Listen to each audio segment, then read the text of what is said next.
Sua Bíblia, no Evangelho de Jesus Cristo, segundo escreveu o evangelista Lucas, no capítulo 15, no versículo 11.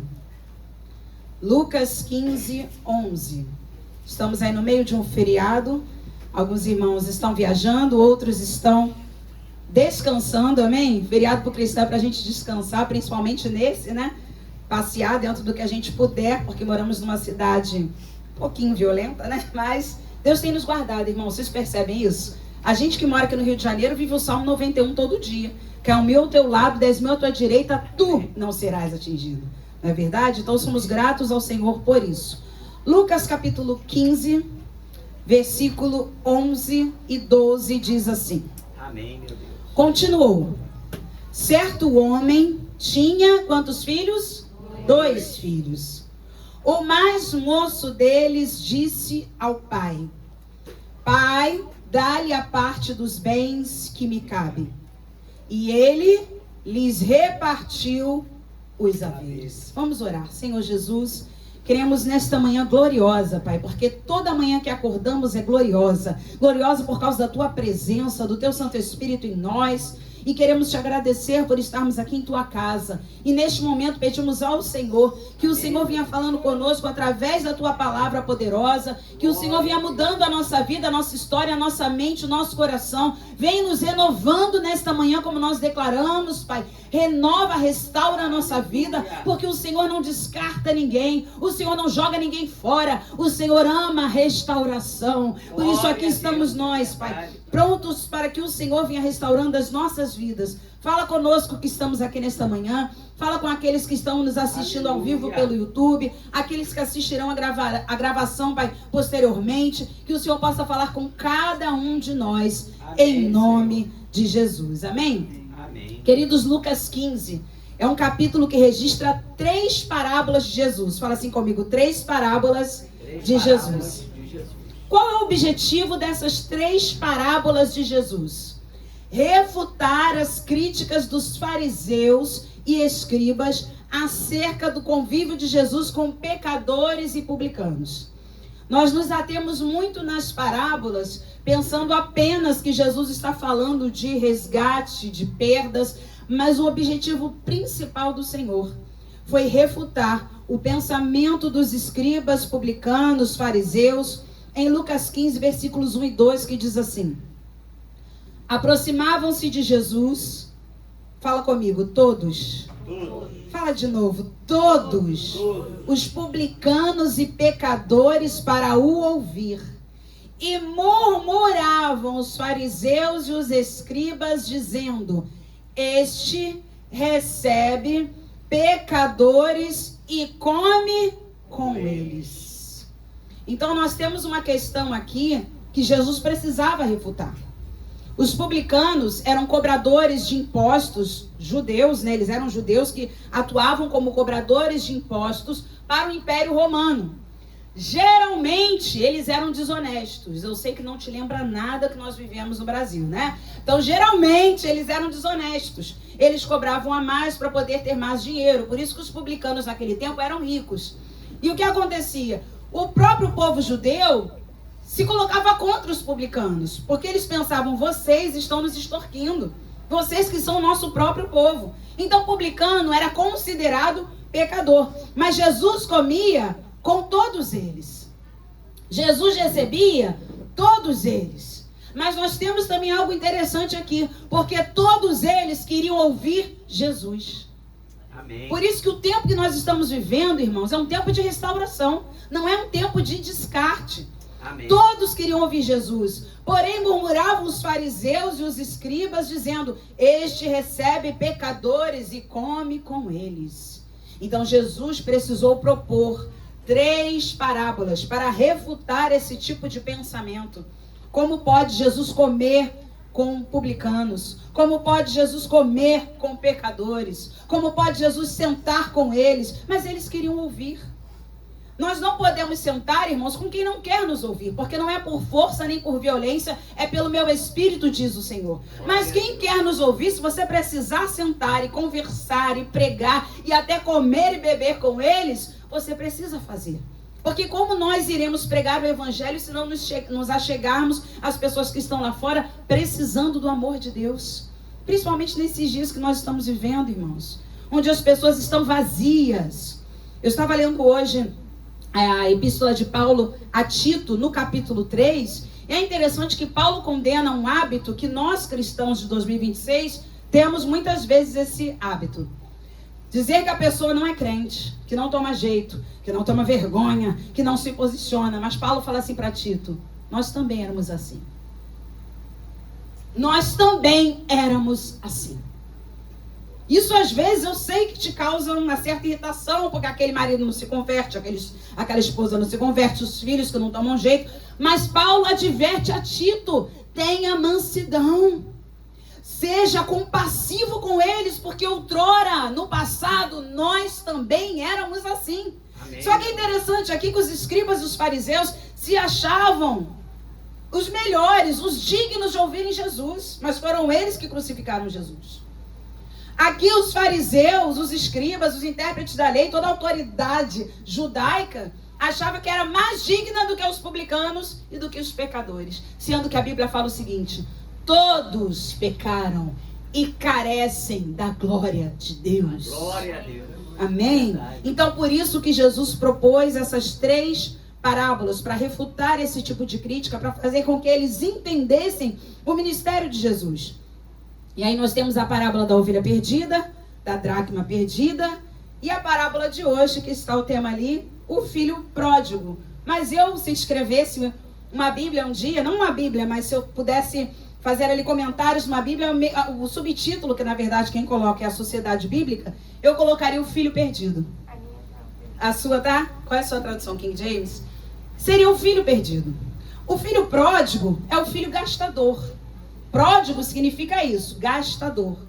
Mas na verdade esse filho estava perdido. O próprio pai fala que ele estava perdido. E aí entra essa parábola em Lucas 15, versículo 11, que nós lemos assim: continuou, certo homem tinha 2 filhos. Versículo 12, o mais moço deles disse ao pai: pai, dá-me a parte dos bens que me cabe. E ele lhes repartiu os haveres, em algumas versões, as propriedades. Primeira coisa que eu quero lembrar a você, que eram 2 filhos. Por isso que eu falei para vocês serem enfáticos ao lermos 2 filhos. Jesus está querendo lembrar o seguinte: desobediente ou não é meu filho. Querendo se afastar de mim ou não, continua sendo meu filho. Na minha casa, como ficou o filho mais velho ou não, também é meu filho. Nós não vamos abordar o filho mais velho hoje, mas se você observar, o filho mais velho, que era o todo certinho, que vivia na casa do pai, não participou da festa que o pai promoveu. Ele preferiu se isolar. Por quê? Porque ele não estava satisfeito do filho mais moço estar na casa. Vocês percebem que ele acaba se comportando como um fariseu? Ele acaba se comportando como um escriba? Ele acaba se comportando como uma autoridade judaica, entendendo e querendo dizer quem merece e quem não merece? Vocês percebem isso? Irmãos, isso é muito sério. Porque nós, às vezes, estamos nos comportando assim. Quem merece a presença de Deus, quem não merece a presença de Deus, quem merece estar fazendo a obra de Deus, quem não merece fazer a obra de Deus, deixa esse papel com o Senhor. Ele continua dizendo: vocês são meus filhos. Os perdidos eu irei resgatar. E os que moram comigo na casa precisam ser restaurados. Glória a Deus. Porque o filho mais velho, ele parecia que era o mais certinho. É aquele que não dava problema, é aquele que não gastava o dinheiro do pai, mas também era acomodado. E se tem uma coisa que Deus também não tolera, é crente acomodado. Se converteu, acho que está na casa do pai e tem a garantia de tudo. Não é assim, irmãos. Ontem na consagração nós falamos aqui um pouquinho, dentre várias coisas, sobre o crente morno. Que o crente morno, que Apocalipse diz que Jesus fica a ponto de vomitá-lo da sua boca, é o quente que esfriou. É o quente crente, deu para entender? É o crente quente que esfriou, ficou morno. O que foi criado para ser quente não pode ficar morno. Amém. Já percebeu quando chega no frio, você faz um caldo? Eu sei que hoje está esse calor maravilhoso. Porque se estamos vivos, estamos sentindo calor, isso é bom porque a gente ainda não morreu. Então está esse calor maravilhoso. Mas quando chegar o frio, que nós tivermos aqui esse relógio marcar a temperatura aqui de uns 19, 20 graus, aquele frio que às vezes acontece raramente no Rio de Janeiro, você vai fazer um caldo. Se ele não estiver quente, ele estiver morno, você vai aquecer. Porque este caldo foi feito para ser degustado quente. Então, é uma manhã da gente começar a ter esse olhar do que Deus tem e propõe para as nossas vidas. Nós precisamos entender também que quando o versículo 12 diz que aquele filho, ele foi até o pai e pediu que o pai repartisse as suas propriedades ou os seus haveres. Era extremamente incomum dar ao filho mais novo a sua porção na herança mediante qualquer solicitação. Isso não era comum. Às vezes nós falamos assim, não, isso não podia acontecer. Não, um judeu poderia até repartir as suas propriedades, não mediante solicitação do filho mais novo, até porque o filho mais velho tinha direito ao dobro de tudo que o pai tinha. Então o judeu poderia sim, a hora que ele quisesse, repartir a sua herança, não mediante solicitação ao filho mais novo, isso não era comum, e ele continuaria retendo os lucros do que ele tinha para viver até a sua morte. Deu para entender? Ele continuaria retendo os lucros do que ele tinha, o pai, para que ele pudesse viver até a sua morte. Então o que acontece aqui é uma questão de livre-arbítrio. O filho vai e quer a parte da sua herança. A decisão de sair da casa do pai, levando tudo que se ganhou ali, é pessoal. Quem está na casa do pai nessa manhã? Levanta a mão. Amém. Você que está em casa, você está na casa do pai? Por mais que você esteja de repente na sua casa, hoje excepcionalmente, mas você vive na casa do pai, você ama a casa do pai. A decisão de sair da casa do pai, ela é pessoal. Mas tem um detalhe, olha que coisa interessante, Estelinha. Tem que levar tudo que você conseguiu na casa do pai, né? Irmão Carlos, aquela bem caprichada. Água de Moriá. Ninguém quer sair da casa do pai sem a cura que recebeu na casa do pai. Ninguém quer sair da casa do pai sem as provisões que recebeu na casa do pai. Ninguém quer sair da casa do pai sem o casamento que Deus deu na casa do pai. Quantos benefícios você já recebeu na casa do pai? Ah, Kelly ali fez uma expressão linda. Porque são muitos, irmãos. Fora aqueles, Kelly, que não chegam nem ao nosso conhecimento. Você tem noção quantos livramentos o Senhor já te deu? Amém. Meu Deus, mas quando as pessoas querem sair da casa do pai, querem a herança, querem a bênção, querem os benefícios. Ninguém fala assim, não, eu vou, mas eu vou deixar tudo que eu recebi na casa do pai aí na igreja. Não quero aquela cura que o pai me deu. Não quero aquele casamento, não quero os filhos, não. A pessoa sai e quer levar consigo a herança. O versículo 13 de Lucas 15 diz assim: passados não muitos dias, o filho mais moço, ajuntando tudo que era seu. Dá uma paradinha aí. Percebam, o filho não saiu imediatamente da casa do pai. Passaram-se alguns dias. Por que passaram alguns dias? Porque o filho mais novo ainda fica um tempo na casa do pai até receber tudo o que ele queria. Meu Deus! Às vezes a gente se identifica com esse filho mais novo, irmãos. Para de ler a Bíblia achando que é para o outro. Se posicione como o filho mais novo, se posicione como o filho mais velho. Veja onde nós precisamos mudar. Porque olha o que ele queria. Eu vou embora, mas só quando eu receber tudo. Isso aponta para pessoas que estão dentro da casa do pai, já insatisfeitas, já projetando ir embora, mas vão ficar até receber as bênçãos que acham que são as merecidas. E nada é merecimento, tudo é graça. Amém. Tudo é favor de Deus. Irmãos, nós não recebemos Jesus porque somos bonzinhos. Sabe, Deus não olhou para a irmã Cida lá do céu e falou, gente, ela faz um pastelzinho tão bom, podia tanto ajudar a minha igreja. Quem nunca comeu o pastel da irmã Cida, dá até para encomendar. Olha, não sei dizer não, mas com certeza ela nem tem tempo. Mas ela fez pro Clube do Livro, irmãos, que delícia. Mas não é por isso que o Senhor olhou para ela e falou, eu acho que eu vou salvar. Ah, ela é boa esposa, é uma boa mãe. Acho que eu vou salvar a Cida. Não, irmãos, nenhum de nós foi por merecimento. Foi graça, foi bondade, foi misericórdia de Deus em nossas vidas. Amém. Esse filho mais novo, ele diz, eu não vou embora agora. Só vou quando eu receber tudo. Tem pessoas que já estão projetando sair da igreja. E quando eu falo sair da igreja, irmã Andréia, querida, minha amiga, é sair da presença de Deus. Mas vou levar tudo. Quando eu casar, eu saio da igreja. Quando eu for promovido, eu saio da igreja. E é interessante que ele está então na casa do pai mas o coração dele não é mais do pai.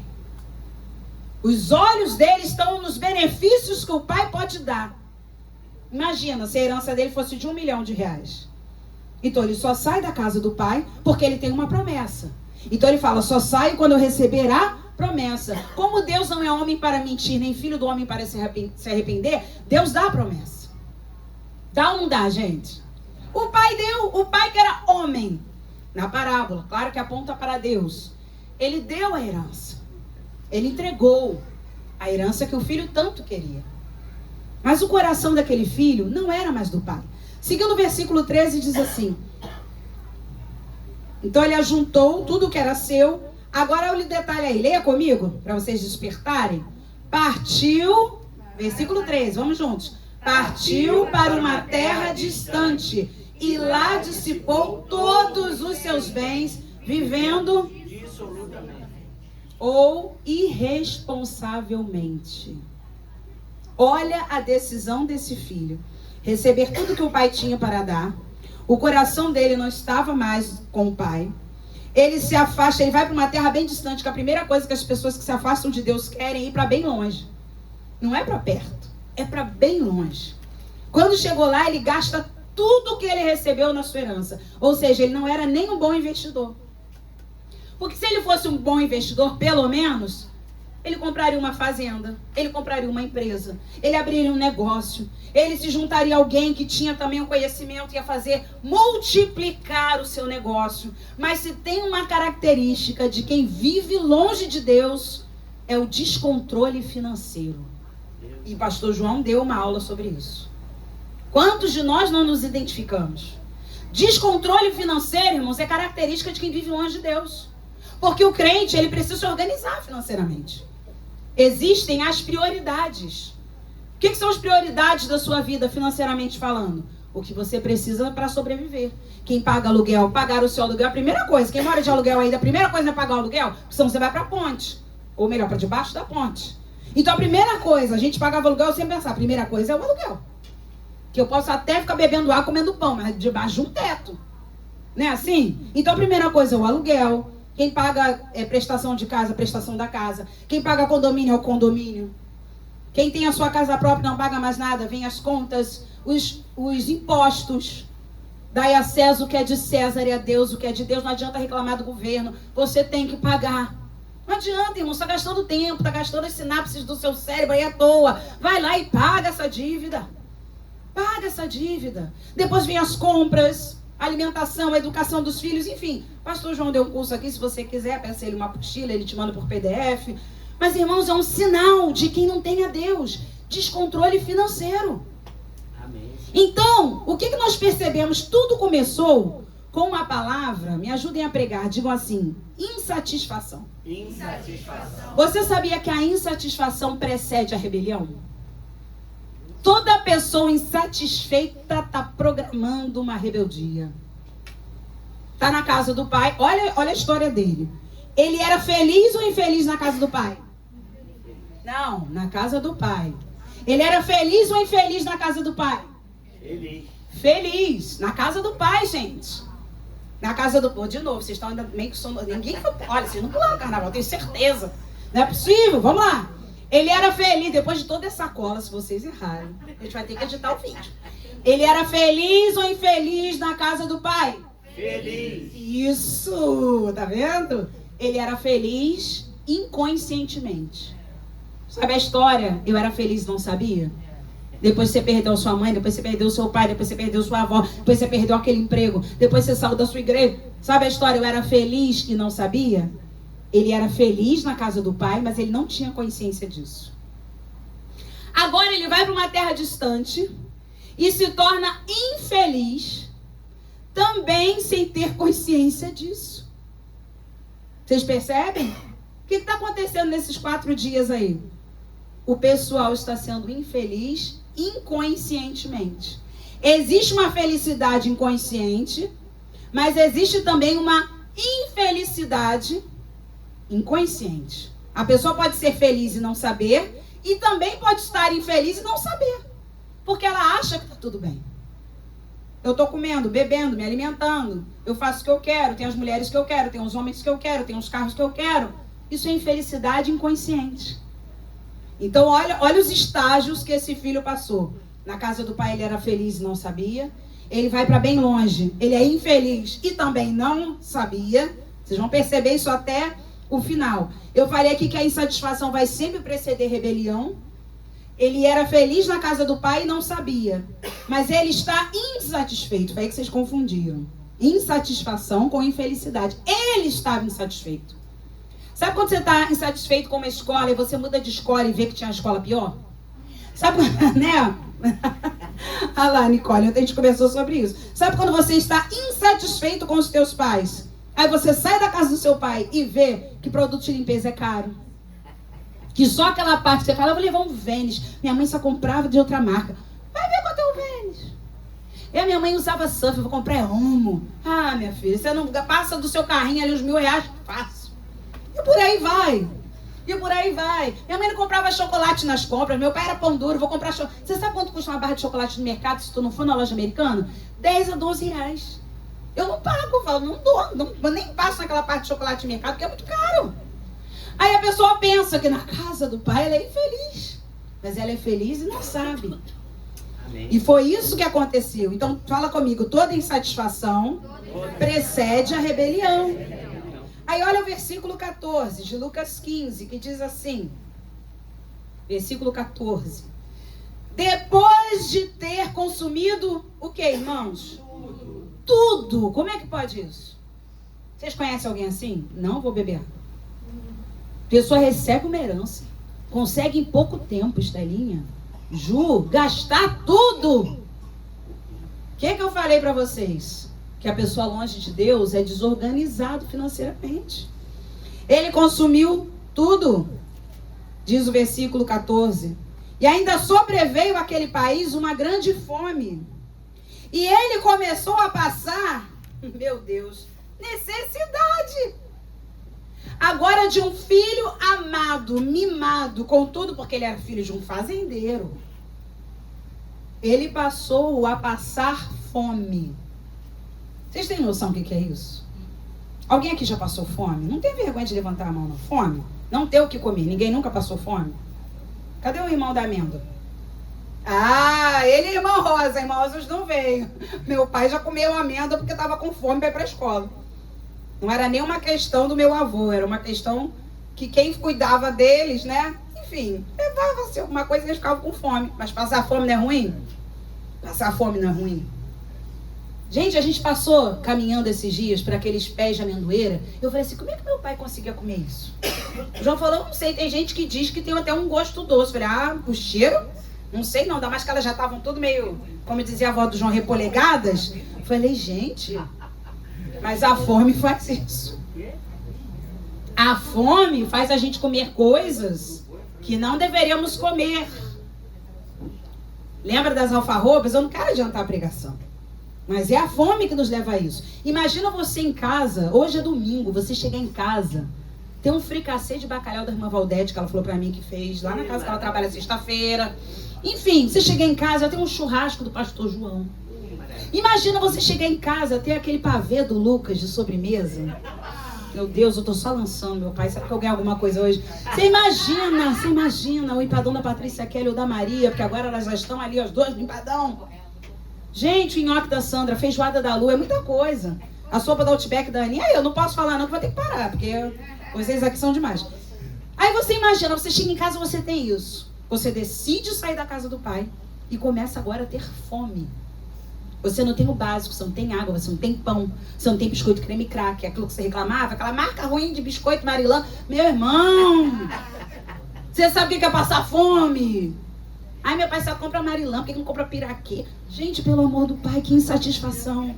Sabe o que gera nessas pessoas? Não vejo a hora de arrumar um emprego e mandar daqui. Quando vai perceber que a casa do pai e da mãe era melhor.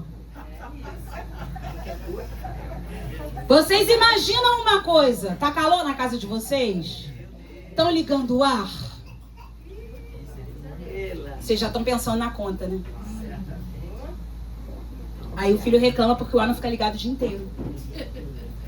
Aí sai da casa do pai. Meu filho, para se começar comprando um ar-condicionado, você vai gastar quase 2 mil. Depois você vai pagar a instalação. Aí vai vir a bendita da conta de luz. Aí você vai dizer a casa do pai era melhor. É isso que Deus está falando conosco nesta manhã. Está na igreja, mas está insatisfeito. Está insatisfeito com o culto, está insatisfeito com a igreja, está insatisfeito com os irmãos, está insatisfeito com a Bíblia. Tem gente querendo mudar até a Bíblia. Aí começa a insatisfação. Irmãos, cuidado, vai gerar rebelião. A rebelião começa aqui, ó. Assim que eu puder, vou comprar aquela Bíblia bem doida. Porque a gente quer que a Bíblia se encaixe, é verdade. Que tem umas versões, irmãos, que mudam tanto o que Deus quer falar, que você quase se desvia. Fora a leitura, né? Porque ainda tem aquelas pessoas que leem tão errado que cometem pecado dizendo que estava na Bíblia. Essa história eu já contei aqui várias vezes no YouTube. Tem uma pessoa no Fantástico que praticou adultério porque ele leu vai e adultera, mas era vai adúltera. Isso foi pro Fantástico. Olha a vergonha, irmãos. Vamos aprender a ler. Vamos aprender. Se tiver dúvida, procura a Estelinha. E como eu não consigo guardar um spoiler, eu já vou entregar um spoiler. Nós estamos organizando com a Estelinha, né? Eu tive essa ideia na semana passada, falei com ela, falei com o pastor João, ele concordou, pra gente dar aí como se fosse um curso. Seria mais ou menos isso. Para os professores de escola bíblica, para os pregadores. A Estelinha vai pegar tudo aquilo que ela vê que a gente às vezes, né? O glória a Deus com a crase. Hoje ela falou que glória a Deus não é com crase, é sem crase, que Deus é maiúsculo, masculino ou maiúsculo. Olha eu já cometendo a gafe, né? Masculino.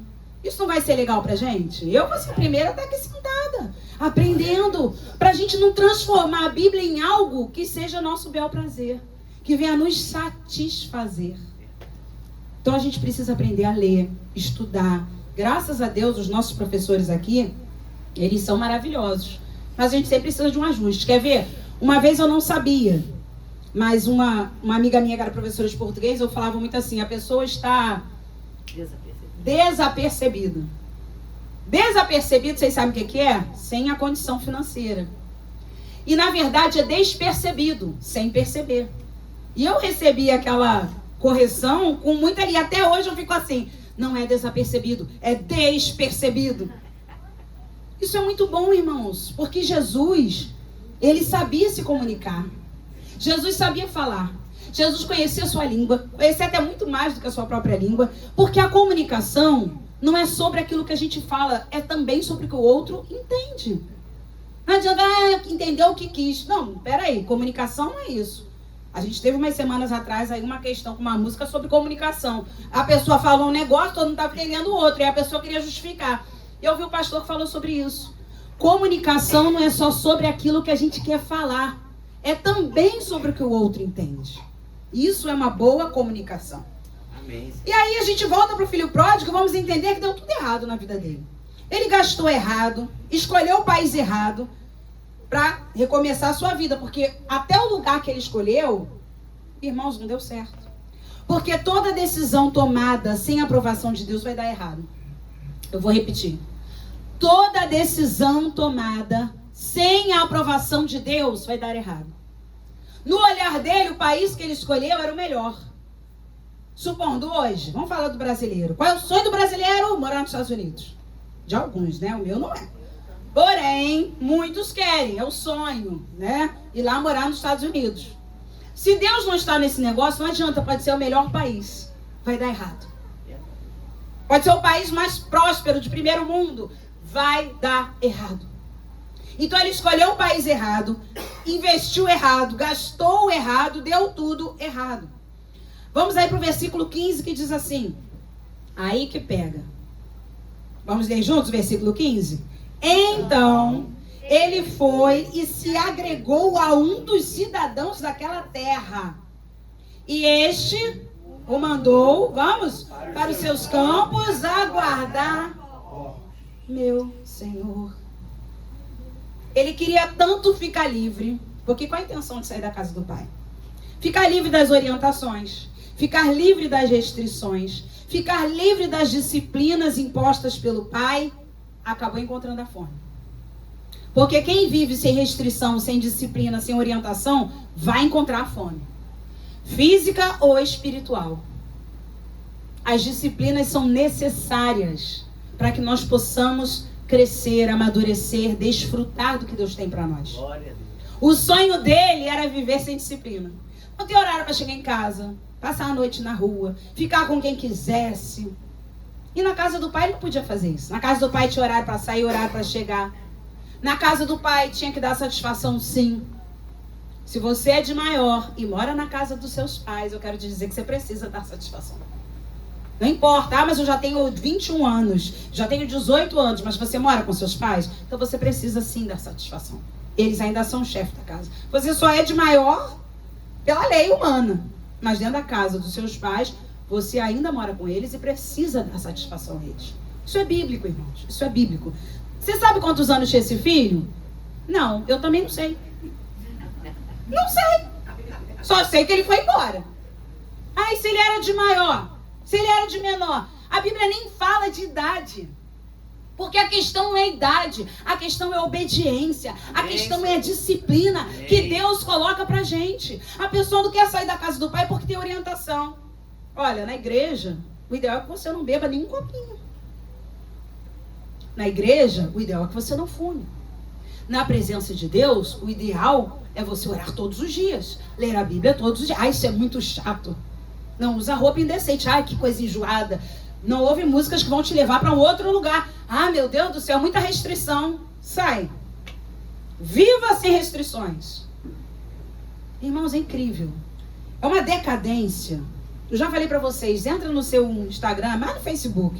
O pessoal que você já conviveu uns anos atrás está longe da casa do pai. Eles estão 10 anos mais velhos. Não é brincadeira, não. Porque a Bíblia fala que o coração alegre formoseia o rosto. E um coração alegre é só com a presença de Jesus. Amém. Eles estão assim, detonados. A palavra acho que é essa.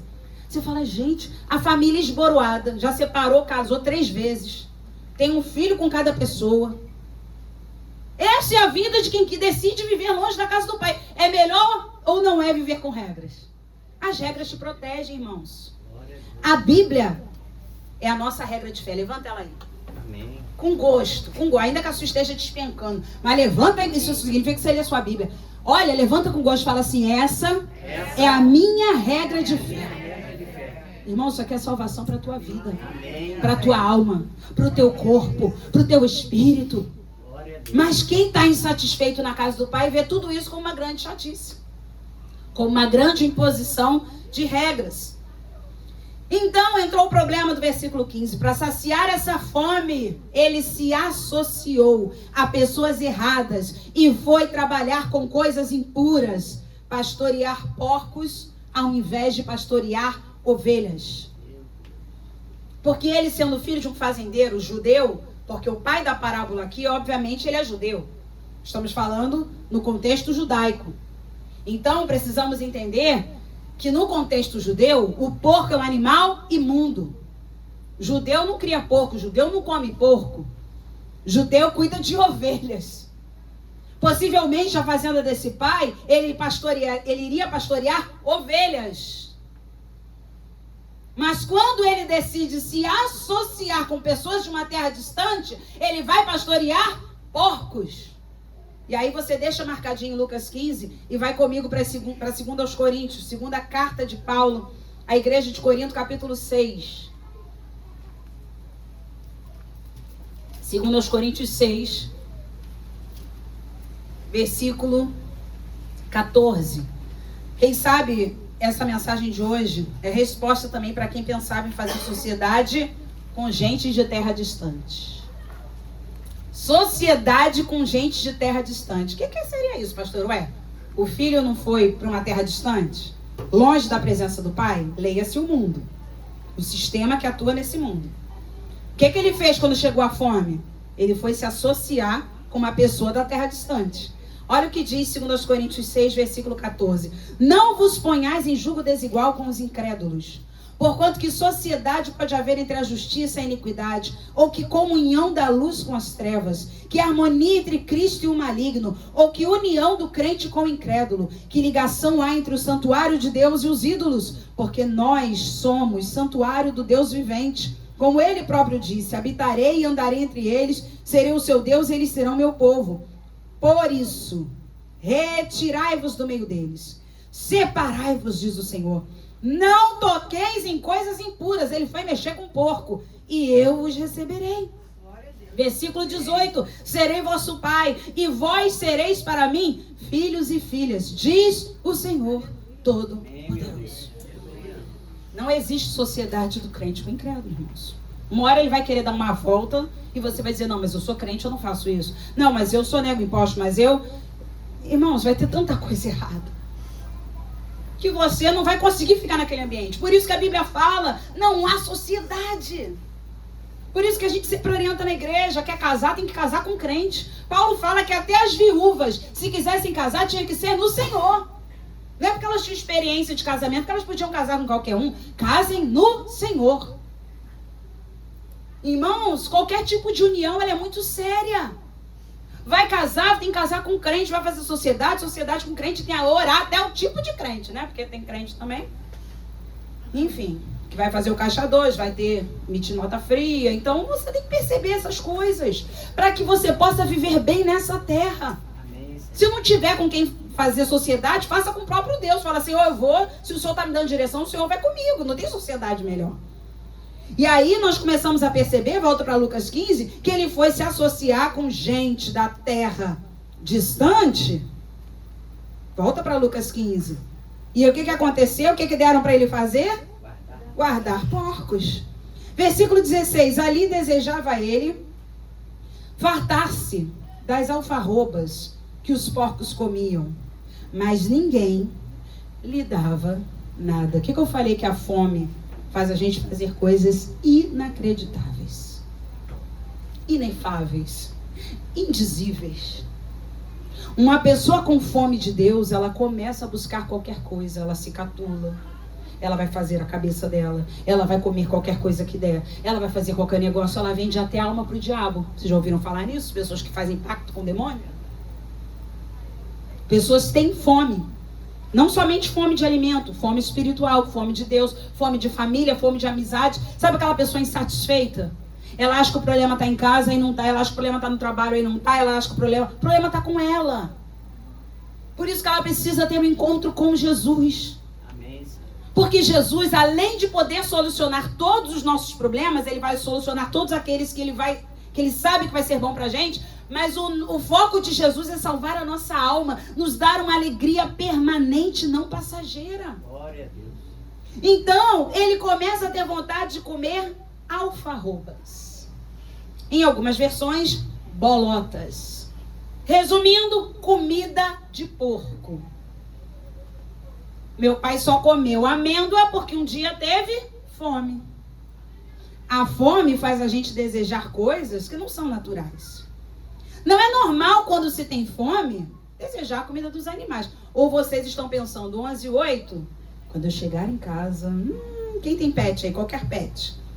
Não vejo a hora de comer a ração, aquele angu com moela, da cachorrinha. Eu não vejo a hora de comer a ração de peixe. Alguém pensa nisso? Alguém pensa em, quando estar com fome, comer comida de bicho? Pois ele pensava.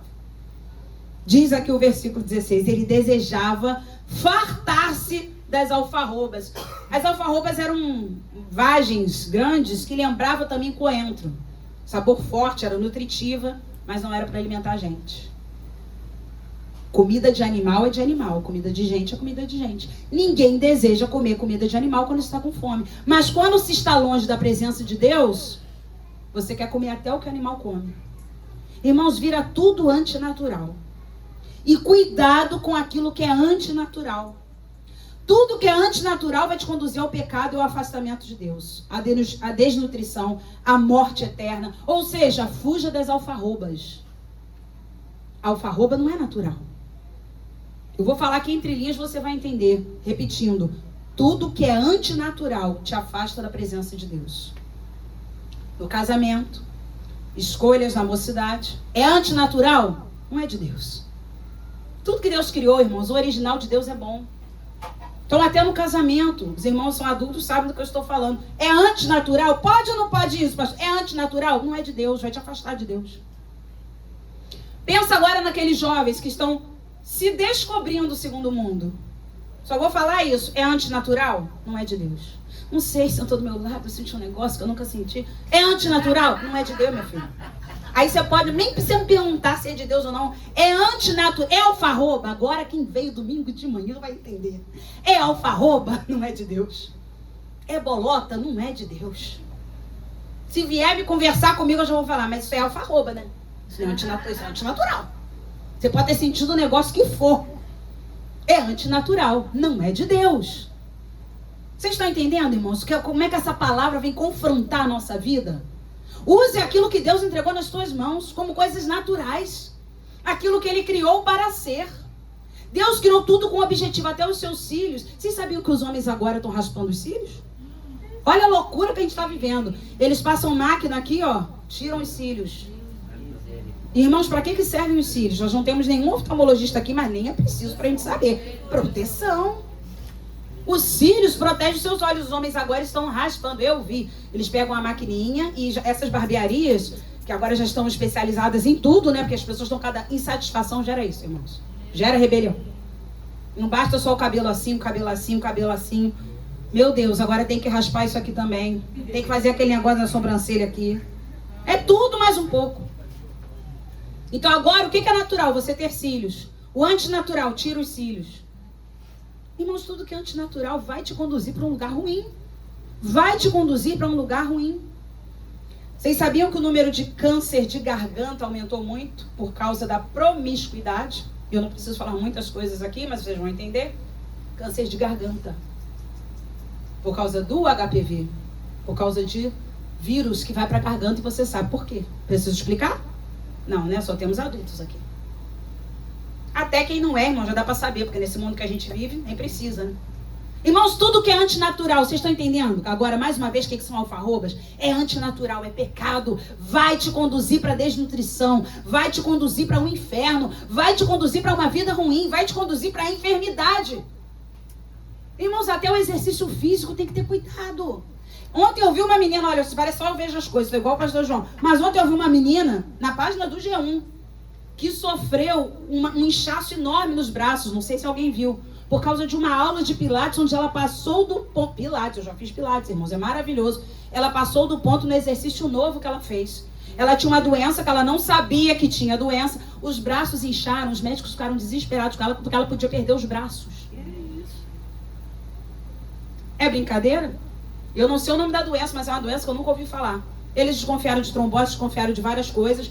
Ela saiu com os braços todos paralisados por causa de um exercício, que ela já tinha, claro, predisposição. Não estou aqui demonizando exercício, não, irmãos.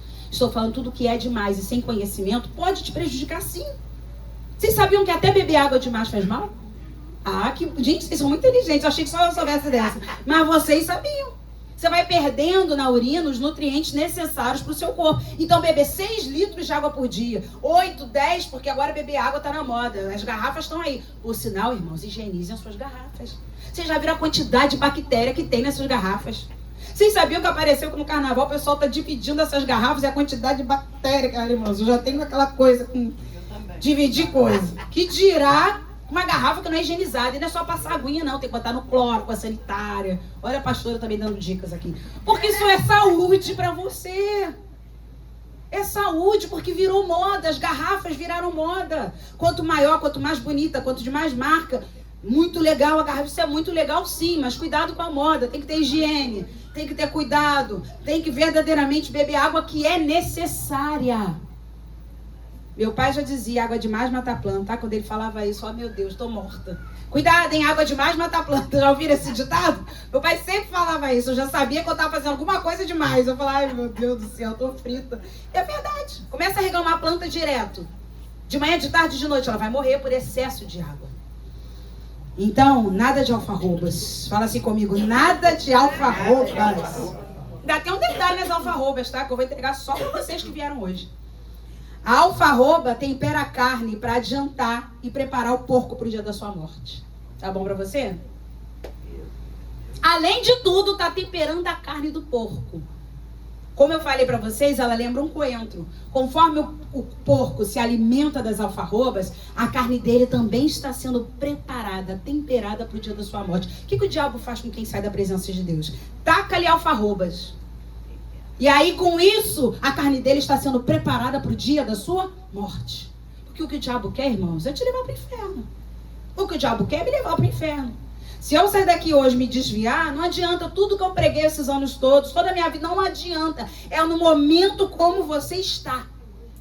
Porque aqueles dois homens que estavam na cruz ao lado de Jesus, os dois tiveram possivelmente uma vida toda errada. Mas naquele momento, um deles reconheceu o erro e se arrependeu, o outro não. Um foi salvo, o outro não. O que conta é o dia, só que ninguém sabe o dia da sua morte. Graças a Deus por isso. Que senão a gente fica assim, eu peco até o dia 23 de fevereiro. Como eu sei que eu vou morrer dia 24, 23, eu paro, me arrependo, peço ao pastor João para me dar ceia. Ah, meu Deus, eu vou para o céu. Que ainda tem gente que acha que a ceia é a santificação da vida dele. Então, irmãos, é 2026, ano de mudança. Longe das alfarrobas, longe de carne temperada nesse sentido. Versículo 17 diz assim: então, caindo em si, disse: quantos trabalhadores de meu pai têm pão com fartura e eu aqui morro de fome? Gente, morro de fome. Ele não tinha só fome, não, ele morria de fome. Se tem uma queda boa na vida de alguém, é a tal do caindo em si. Ou queda boa. Por quê? Porque caindo em si significa reconhecer o erro. Fala comigo, reconhecer o erro. Fala comigo, acordar para a realidade. Acordar para a realidade. Após um período de ilusão. Após um período de ilusão. É isso. Caindo em si é um tombo bom. Porque você reconhece o erro. Você acorda para a realidade depois de um período de ilusão, de negação, de imprudência. E aí ele, quando cai em si, ele está dizendo: epa. Era tudo ilusório. Irmãos, eu amo receber pessoas que estavam afastadas de Jesus. Elas vêm de braços abertos, mente aberta. Elas estão tão esboroadas. Elas estão como uma espiga, debulhadas. Só sobrou o sabugo. E elas querem restauração. Amém, meu Deus. Porque elas tiveram as duas experiências.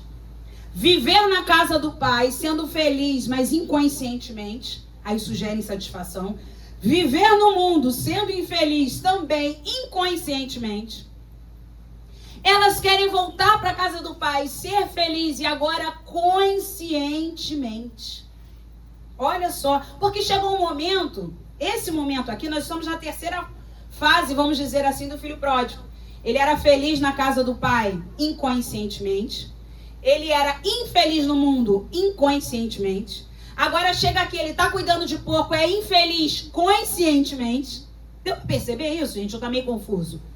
Ser infeliz com consciência, ser infeliz com inconsciência. Agora ele está sendo infeliz, ele fala: eu vou voltar para a casa do meu pai, porque aqui eu estou morrendo de fome. Versículo 18: levantar-me-ei e irei ter com o meu pai e lhe direi: Pai, pequei contra o céu e diante de ti. Só eu crio na minha cabeça o que eu vou falar com a pessoa antes da pessoa chegar? Ou vocês também fazem isso? Ah, que bom. Porque eu fico assim, gente, então eu vou falar isso. Claro que na hora, geralmente, eu não falo nada do que eu projetei. Mas eu falo, vou falar isso. Ele fez isso. Ele projetou um discurso. Quando eu chegar diante do meu pai, eu vou dizer: Pai, pequei contra o céu e diante de ti. Ou seja, tudo aquilo que você faz nessa terra vai respingar lá no céu. Vai reverberar. A palavra melhor é reverberar lá no céu. Quando ele sai da casa do pai, se afasta do pai, pede herança antes do tempo, ele não está pecando só contra o pai, ele está pecando contra o céu. Então essa palavra é para todos nós. Tudo que nós fazemos nessa terra e que está errado vai reverberar lá no céu. Ah, pastora, mas eu só dei um dinheiro para o guarda porque eu não podia ficar ali e perder meu carro. O nome disso é suborno. Também subornaram os guardas no tempo de Jesus para dizerem que o corpo dele tinha sido roubado, para encobrir uma verdade. Todo suborno é para encobrir uma verdade. A verdade é: você está sem habilitação, seu carro não está em dia. Enfim, essa é a verdade. Quando você suborna, você quer encobrir a verdade.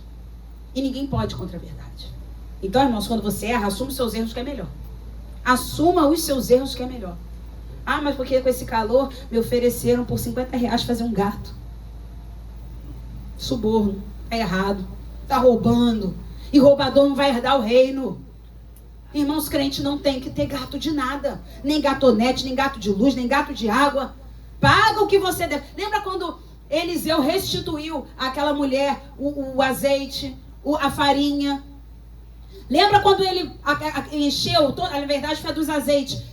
Pegue vasilhas vazias, não vai faltar o azeite. O que ele falou para ela? Agora você vai, vende o azeite e paga a tua dívida.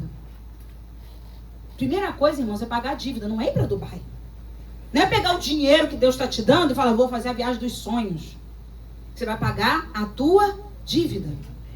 E aí a gente chega no versículo, então, 18, né, que ele declarou isso. Chega no 19, ele diz, já não sou digno de ser chamado teu filho. Olha que forte isso. Trata-me como um dos teus trabalhadores. Irmãos, só pode se levantar quem está caído. Quando ele diz levantar-me-ei no versículo 18, ele reconhece que ele está caído. Por que ele diz levantar-me-ei? Porque ele estava caído. O homem fora da presença de Deus está caído. Irmãos, tem uma coisa que eu tenho aprendido. Entenda, porque você, em nome de Jesus, vai compreender. Deus não fala com o homem caído. Deus fala com o homem de pé. Você não vai abrir, mas a Bíblia fala, lá em Isaías, levanta-te e falarei contigo. Quando, se eu não me engano, capítulo 1. Quando Deus quis falar com o profeta Isaías, Isaías esborrachou no chão. Deus fala com Isaías, levanta-te e falarei contigo.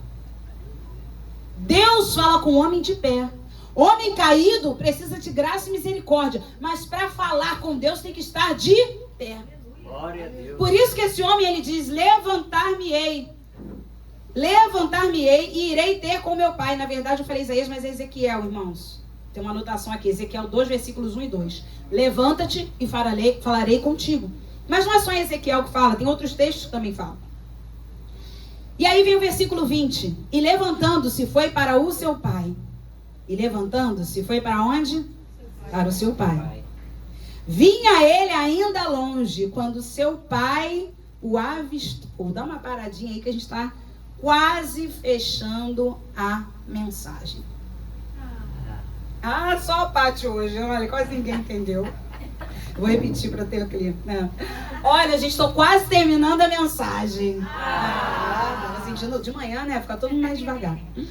Mas então, presta atenção num negócio.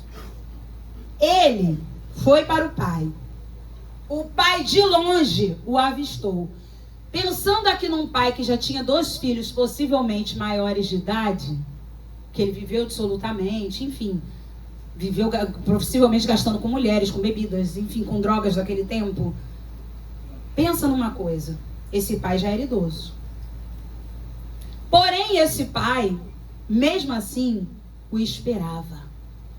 Porque quando ele foi para o pai, a minha Bíblia não mente nem a sua, a Bíblia diz que o pai viu ele ainda de longe. O pai nunca deixou de esperar esse filho. Nunca, nunca, nunca. O nosso Pai Celestial nunca desiste de nós. Amém. Ele continua esperando, de braços abertos, contando os dias e as horas para que nós venhamos a voltar para a presença dele. Glória a Deus. Só que aquele filho, ele não queria mais o lugar de filho. Ele queria o lugar de um trabalhador. Você sabe que o filho de Deus tem um posicionamento.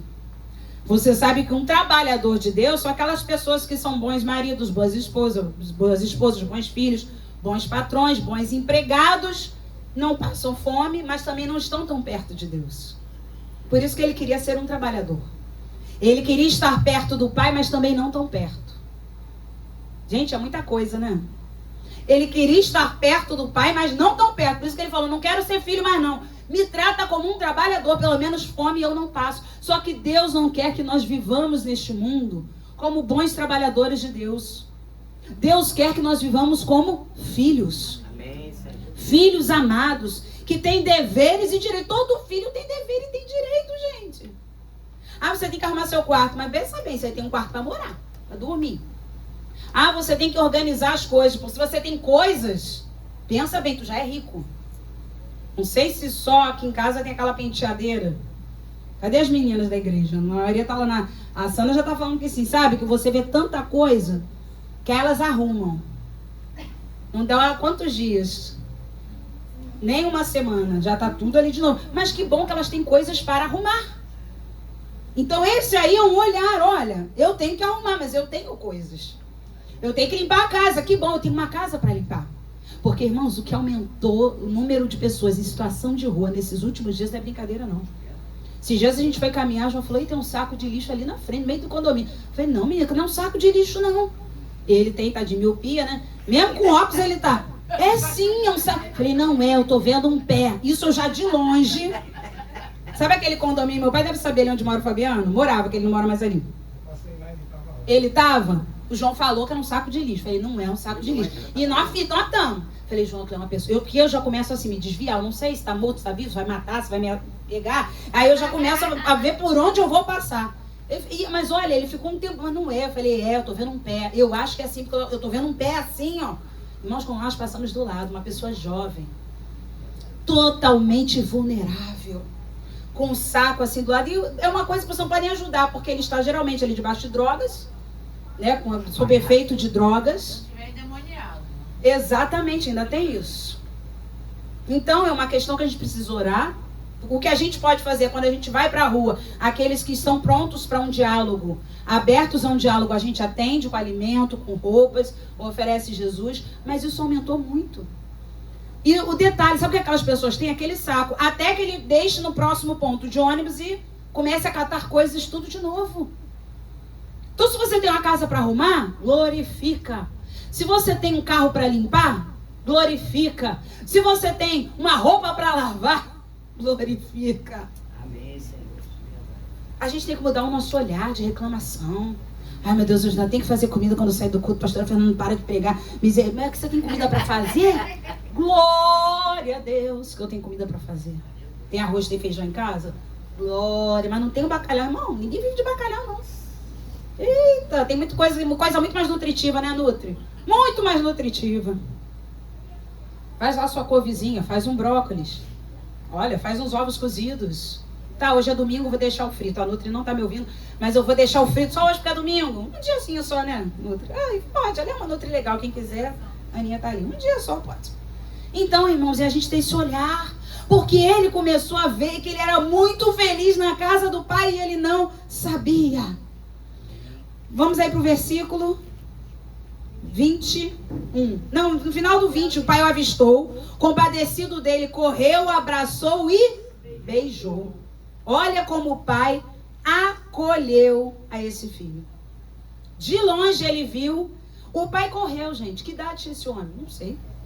Mas com 2 filhos adultos, ele correu. Ele abraçou, ele beijou. Antes do filho falar tudo aquilo que ele projetou. Por quê? Porque é o acolhimento de Deus que nos faz confessar pecados. Pega o teu filho naquele dia que você está meio irritado, o filho fala, ele fez alguma coisa errada, você discute, você briga, irmãos, não dá em nada.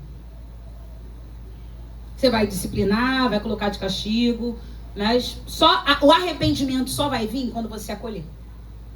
Não estou falando acolher erro, não. Estou falando acolher a pessoa. Acolher a pessoa.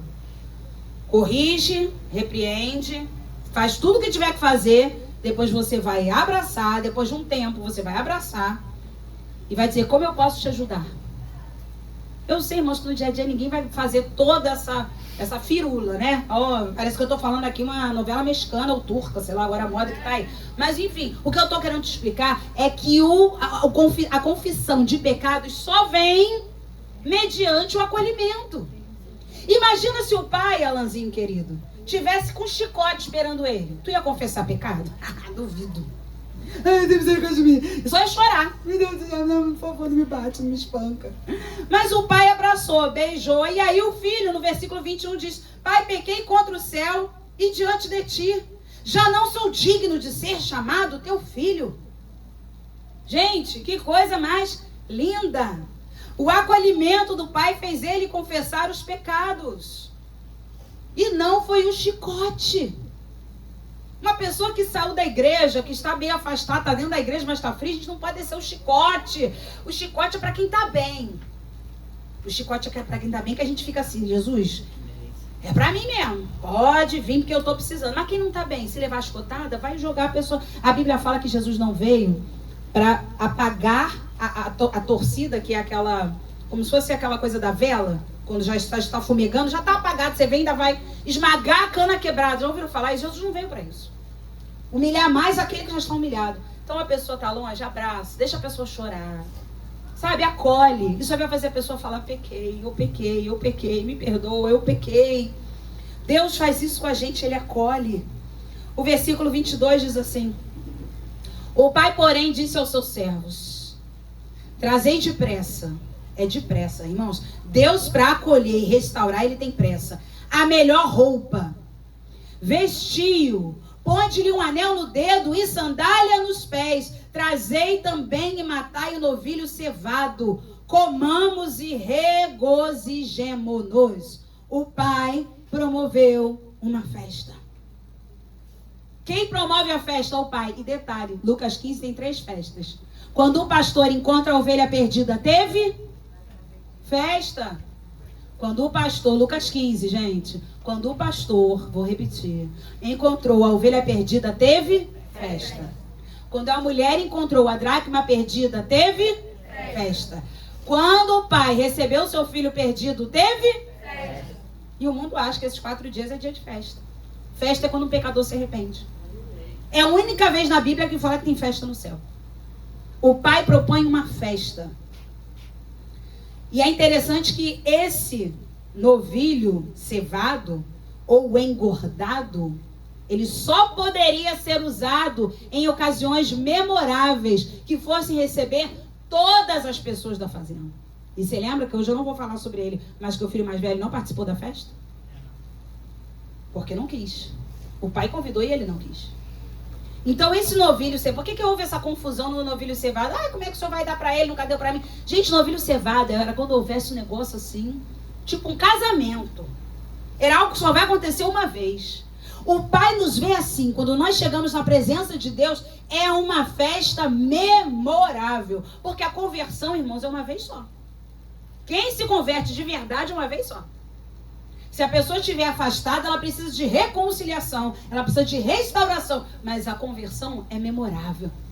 Tem novilho cevado. E outra coisa interessante, né? O pai mandou trocar a roupa dele, colocar anel, colocar sandália para poder identificá-lo como filho. O trabalhador andava descalço. E por que então trocar roupa, colocar anel? E a gente começa a observar que o que se usava para apacentar porcos não serve para se posicionar como filho. Vou repetir. O que se usava para apacentar porcos, lembra que foi o último ofício dele? Não serve para pastorear ovelha. Não serve para estar no meio de ovelha. Por isso que quando a gente se converte, Deus muda literalmente as nossas vestes. Ou a roupa que você é para o funk, você vai vir para a igreja. Ou a roupa que você é para o samba, você vai vir para a igreja. Ou a roupa que você é para o barzinho, você vai vir para a igreja. Então é a hora das vestes serem mudadas. O pai falou, coloca outra roupa nele. Ele não chegou lá nu. Ele estava com roupa de apacentar porco. Gente, isso aqui dava para a gente pegar 3 dias consecutivos. É muito detalhe. Ele estava com roupa de apacentar porco. Não era roupa de andar na casa do pai. Não era roupa de ficar no meio de ovelha. Vocês estão entendendo? É muito sério o que Deus está falando com a gente. Mas é libertador, não é? Amém. É a gente saber que não adianta. Ai, não tá na moda. Hoje estou com essa blusa aqui quase que de gola no calor desse. Ah, mas tem ar-condicionado na minha igreja, tá tudo certo. Irmãos, eu não quero saber se eu estou na moda, se não está, se o vestido se usa assim ou não. Eu quero estar como pastora de ovelhas no meio das ovelhas. E não com roupa de pastorear porcos. Como a gente está vendo nos púlpitos aí hoje em dia. Pastores com roupa de pastorear porcos. O que é isso, irmãos? As mulheres com umas calças brancas no púlpito que falam misericórdia. E eu não deixo os homens escapar também, não. Os homens também estão usando as camisas cada vez mais coladas, tudo justo, tudo... Meu Deus, o que é isso? Isso é roupa de pastorear porco. É a famosa calça vácuo. Não é roupa de pastorear ovelha. Para a gente finalizar, eu vou convidar o louvor, versículo 24, diz assim. Louvor pode vir. Este meu filho estava o quê?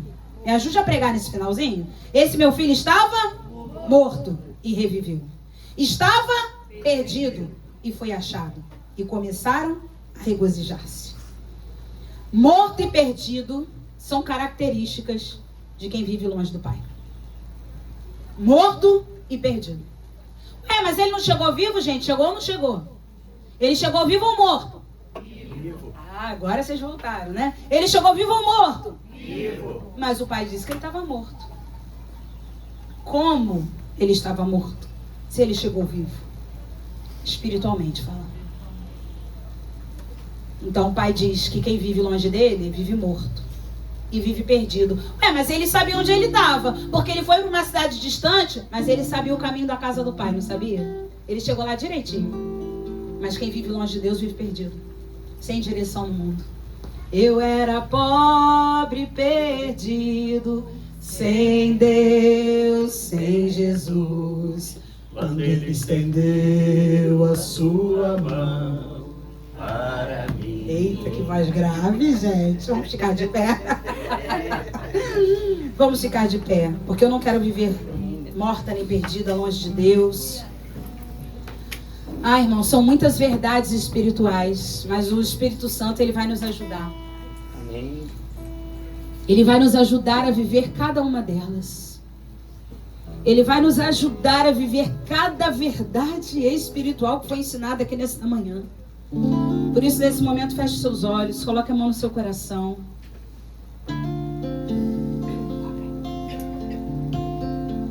Vamos desfrutar do momento agora com o Pai. Eu não sei qual é o seu nível de afastamento. Eu não sei qual é o seu nível de afastamento do Senhor. Quem sabe você é como o filho mais velho, está na casa do pai, mas insatisfeito também da maneira como o pai trata o outro filho. E não fica para festa. E se distancia mesmo estando perto. Quem sabe você é o filho moço, insatisfeito, pensando, uma hora eu vou sair daqui.